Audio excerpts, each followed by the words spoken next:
first time ba nimo and gusto ka Molacao padulong sa Chocolate Hills, here's what you need to know. Magbiyahe kag isa ka oras padulong sa Chocolate Hills ikan Tagbilaran and magsayo lang ka ug magkaon-una kay walay restaurant didto.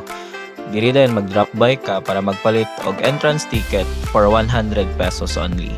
Tapos after mo magbayad, saka lang din ka diri, makita nimo mga locals ug ang tsada kay nga view sa Chocolate Hills. And pag-abot nimo makita kag signage nga welcome to Chocolate Hills ug makita nimo ang kining amazing view.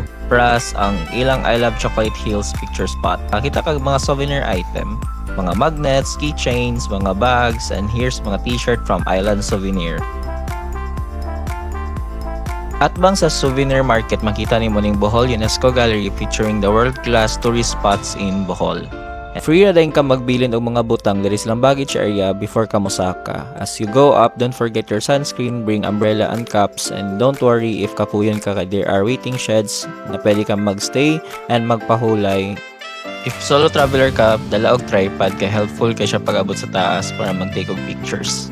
And finally, we are here. No nga kapoy kayo pagsaka pero worth it ra kayo ang view diri guys, especially diri nga picture spot kung asa pwede ka mag-take og IG story nimo. Good news kay naa sila'y pagkaunan diri nga pwede ka makapalit og food and drinks, and also they have wishing well diri. If you have a coins, you can drop your coin, make a wish, and ring that bell.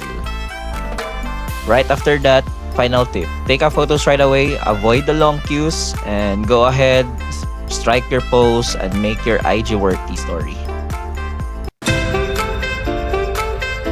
Tara, napauta!